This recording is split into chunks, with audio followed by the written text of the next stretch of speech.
Hi friends, रुचकर खाना खजाना चॅनलमध्ये आपलं स्वागत आहे।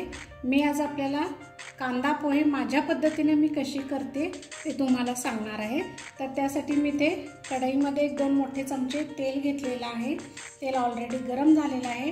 मी इथे मुठभर शेंगदाणे याच्यामध्ये फ्राय करून घेते। मध्यम आचेवर व्यवस्थित तळून घ्यायचे आहे।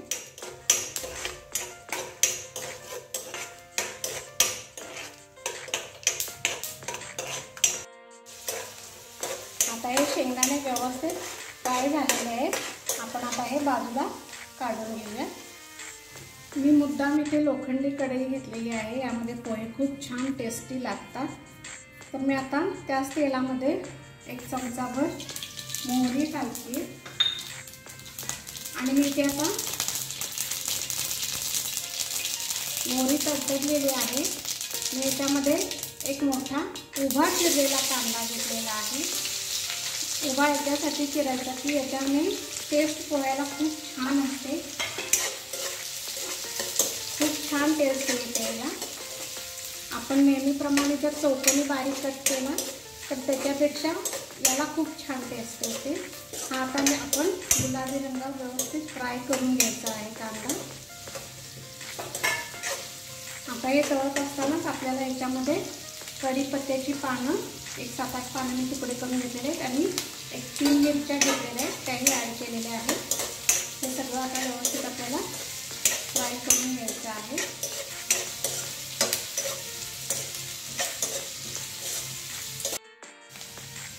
आता इथे बऱ्यापैकी कांदा थोडासा फ्राय झालेला आहे।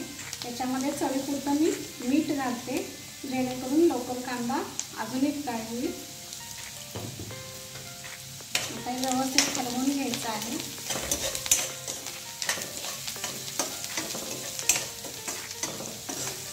याला झाकून ठेवून थोडंसं परतून घ्यायचं म्हणजे लवकर कांदा व्यवस्थित तळला जाईल। आता इथे मी थोडासा गॅस बारीक करते आणि याच्यामध्ये मी लिंबू पिळून घेते। तुम्हाला जितकं लिंबाचा स्वाद आवडेल तितकं तुम्ही लिंबू याच्यामध्ये घालू शकता।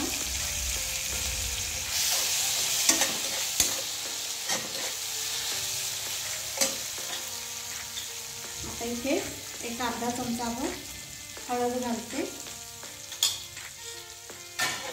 तेही व्यवस्थित आपल्याला परतून घ्यायचं आहे।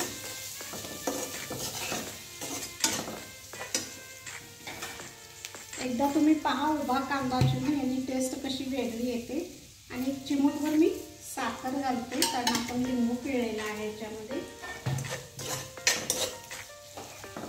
आणि त्यानंतर हे आपण तळून घेतलेले शेंगदाणे घालत आहोत।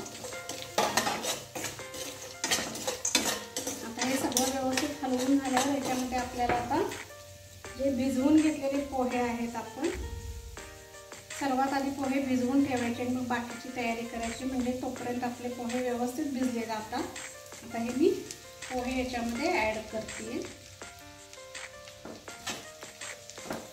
आणि व्यवस्थित हलवून घ्यायचे आहे सगळे।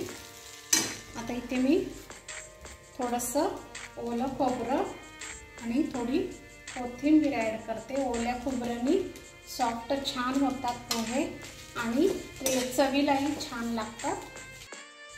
सो इथे मी आता कोथिंबीर आणि खोबरं ॲड केलेलं आहे आणि थोडेसे आता 2 मिनिटासाठी आपल्याला झाकून ठेवायचे आहे। आता हे मी 2 मिनिटासाठी झाकून ठेवते म्हणजे ते पोहे व्यवस्थित वाफवले जातील।